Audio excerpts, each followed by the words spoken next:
Assalamualaikum warahmatullahi wabarakatuh. Alhamdulillahirabbil alamin wassalamu ala nabiyyina Muhammadil amin wa ala alihi wa sahbihi wattabi'in wa atimmatul muslimin. Puji dan syukur kehadirat Allah Subhanahu wa taala yang telah memberikan kekuatan lahir dan batin kepada kita semua untuk dapat meniti jalannya. Salawat dan salam semoga terlimpah kepada teladan umat Nabi akhir zaman, Nabi Muhammad SAW beserta para sahabat, keluarga dan seluruh pengikutnya yang senantiasa mengikuti jejak-jejaknya. Jamaah muslimin dan muslimat, tema hadis pada subuh kali ini esensi malu dalam kehidupan. Allah Subhanahu wa taala berfirman, "Wahai orang-orang beriman, janganlah kamu masuki rumah Nabi kecuali kamu diizinkan untuk makan tanpa menunggu waktu masak makanannya. Tetapi jika kamu dipanggil, maka masuklah, dan apabila kamu selesai makan, keluarlah kamu tanpa memanjang percawakan. Sesungguhnya yang demikian itu adalah mengganggu Nabi, sehingga dia Nabi malu kepadamu untuk menyuruhmu keluar, dan Allah tidak malu menamakan yang benar." Jemaah sholat subuh yang insya Allah mengingatkan, Rasulullah SAW pernah bersabda, "Istahyu minallahi haqqal haya." Qalu, "Inna nastahiyya ya Rasulullah."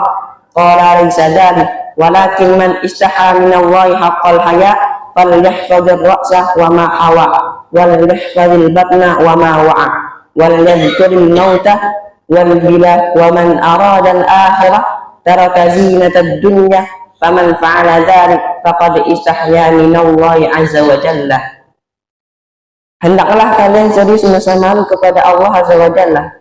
Para sahabat menjawab, "Kami sudah merasa malu wahai Rasulullah."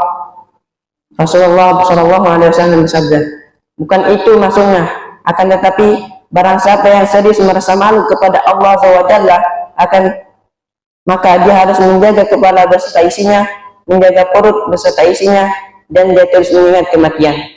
Orang yang mengingat akhirat, dia pasti akan meninggalkan keindahan dunia. Barang siapa melakukan ini, berarti dia serius merasa malu kepada Allah Azza wa Jalla." Hadis riwayat Ahmad dan At-Tirmidzi.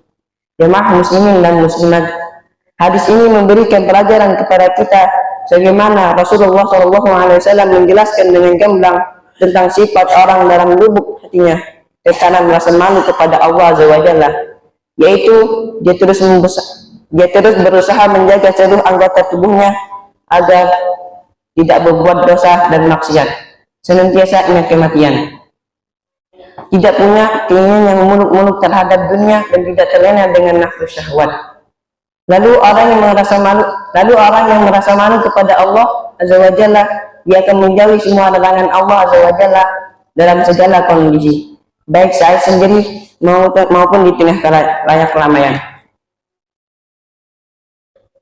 Dan setiap rasa malu yang muncul karena menyadari keagungan kedekatan Allah Azza wa Jalla, rasa malu yang timbul karena Allah Azza wa Jalla itu mengetahui terhadap semua perbuatan yang tampak maupun yang tersembunyi dalam hati. Rasa malu seperti inilah yang masuk dalam bagian iman tertinggi, bahkan menepati derajat ihsan tertinggi. Kemudian lebih jauh lagi, di samping rasa malu kepada Allah Azza wa Jalla, kita juga harus memiliki sifat malu kepada manusia. Rasa malu ini akan mencegah kita dari perbuatan yang tidak layak dan tercela. Oleh karena itu, orang yang memiliki rasa malu tidak akan menyeret dirinya untuk menjadi orang tukang celah, penyebar fitnah, tukang gunjing, dan sebagai perbuatan lainnya. Bahwa kesimpulannya adalah rasa malu kepada Allah Azza wa Jalla akan mencegah seorang dari kerusakan batin, sedangkan rasa malu kepada manusia akan mencegahnya kerusakan lahiriah. Dengan demikian, dia akan menjadi orang yang baik secara lahir dan batin, dan akan tetap baik serta ketika sendiri maupun di tengah keramaian. Malu seperti inilah yang merupakan bagian dari iman. Ibnu Qayyim rahimahullah berpesan, kadar rasa malu seorang tergantung dengan kadar hidup hati. Sedikit rasa malu merupakan indikasi hati dan roh telah mati. Semakin hidup hati seorang, maka rasa malu akan semakin sempurna. Jemaah muslimin dan muslimat yang insya Allah muliakan,